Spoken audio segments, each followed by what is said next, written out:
Балаңыздың ең үлкен тәрбиесі оның достарынан басталады. Бүгінгі айтатын тақырыптың өзегі балаларыңызға дұрыс дос таңдап беру.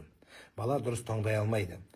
Таңдаған досын саралап, қайсысы дұрыс, жаманның жолдасы көп, жәніне пайдасы жоқ. Яғни шынайы Алла үшін дос тауып беру бұл үлкен дәреже болады. Қияметте Алла үшін тақуа болмаған достар бір-біріне жау болады, бір-біріне дұшпан болады, бір-бірін тозаққа сүйрейді. Неге маған айтпадың дейді. Мұсылман адам өзі жақсы дос болады, дос бола алады. Сондықтан балаларыңыздың достығы бар адамдармен қараңыз. Егер жақсы дос болса, екеуі бір-бірімен сөз табысса, қолдаңыздар. Кей кезде біздің әкелердің, балалардың әкелеріне айтпаған достарына айтып жатады. Неліктен? Өйткені сіз әке дос бола алмағансыз. Сіз әке балаңызбен сырлас бола алмағансыз. Қыздар анасына, аналар қыздарына құрбы бола алмаған. Секретін бөлсе маған, ойын біз қағып сілкіп көкпесін түсіп тастаймыз. Сондықтан Алланың алдында достар, қияметтің күні шынайы дос болған адам, балаңыз шынайы дос таба алса, онда жәннетте ол дос оған шапағатшы болады деп айтылады. Пайғамбарымыздан келетін хадистердің де достық мәселесі қатты айтылады. Керек десеңіз, адам досының дінінде болады дейді. Есірткі, наркомания, арақ ішу, пиво ішу, жаман жолдас болып жүру, қарт ойнау, осы сияқты нәрсенің бәрі балаңыздың достарына қаралады, достардан келеді. Одан кейін мансап, абыройына қарап ешқашан дос болмасын балаларыңыз. Яғни дүниеде ертең көтеріліп кетеді-ау деген нәрсе қоймасын. Шын дос, балаңыздың досы, сіздің досыңыз таза бриллиант сияқты. Таза бриллиант сияқты. Неге балаң өзі достыққа айтып көтеріледі? Өйткені бриллиант, таза бриллиант өте сирек кездеседі. Қазір анау лап бриллианттар көп қой, сол лап бриллиант біздің досымызда лап болып қалды бәрі, лабораторный. Сенің жағдайың барда дос, жағдайың кеткенде бәрі сүйеді. Қызметте жоқсың ба, сені бәрі таптайды, қызмет келгенде ассалаумағалейкум басеке деп алдыңа кіріп келеді. Сондықтан адал дос қымбат тұрады, балаңыздың досы. Өте сирек кездеседі, бірақ поделкасы өте көп болады. Сондықтан балаларыңызға досты сіздер таңдап беріңіздер. Балаңыздың кіммен араласып жүргенін көріңіздер. Енді достар туралы өте көп хадистер, өте көп қызық оқиғалары өте көп. Кезінде бір бабамызға дос табу қиын ба дегенде, дос табу ақылды адамға оңай, ақылды ғой ол, оңай, ақымаққа қиын деген екен. Сонда атамыз айтады, жоқ балам, олай емес. Нағыз дос табу ақылдыға қиын деген екен. Ақылдыға қиын. Өйткені адам табу, адам таңдау. Мысалы, біреуге үйленесің, жақсы көріп жүрсің, қарайсың, басқа адам болып шығады. Біреуге дос боласың, қарайсың, шын бетін ашқан кезде басқа адам болып шығады. Сондықтан достарды жақсылап қарап тұрыңыздар. Досың біліңіздер, ақылды адаммен балаңыз дос болса, сіздің балаңыз өте дана болады. Жақсы ақылдармен, білімділермен, оқымысты балалармен, бәрібір оқыған жеңеді.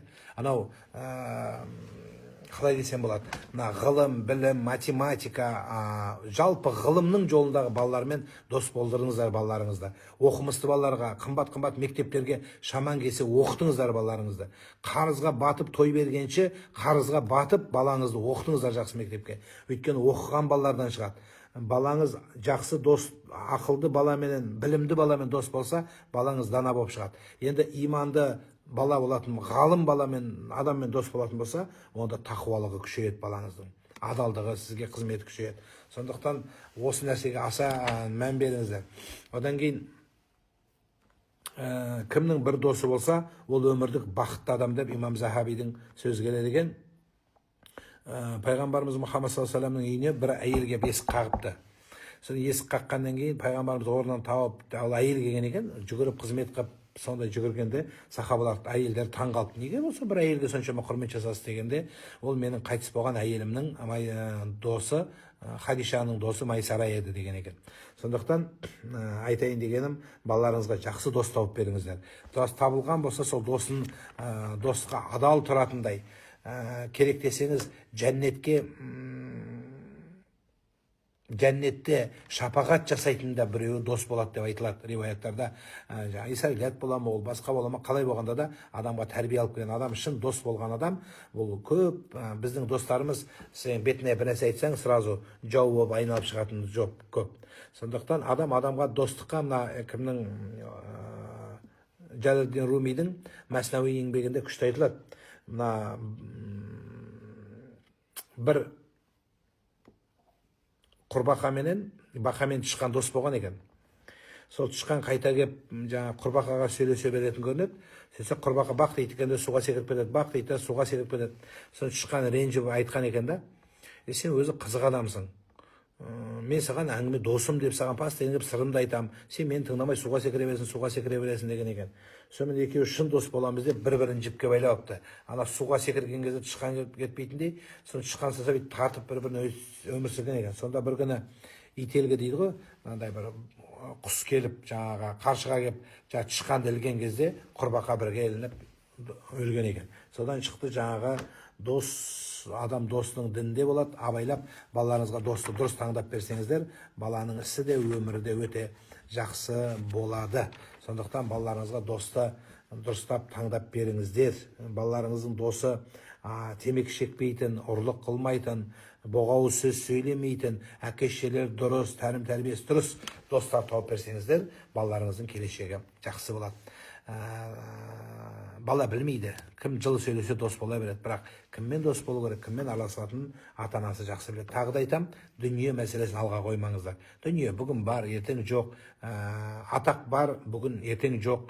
Абырой бүгін бар, ертең жоқ болып қалуы ықтимал. Бірақ адамда өмірлік серігі болатын, оның тәрбиесі, өскені, өнегесі. Алла баршаларыңызға риза болсын, дендеріңіз сау болсын, Алла сіздерді қолдасын, жақсылық күндеріңіз көп болсын, еліміз, отанымыз аман болсын, халқымыз тыныш болсын, жақсы күндеріңіз көп болсын. Ассаламу алейкум ва рахматуллахи ва баракатух.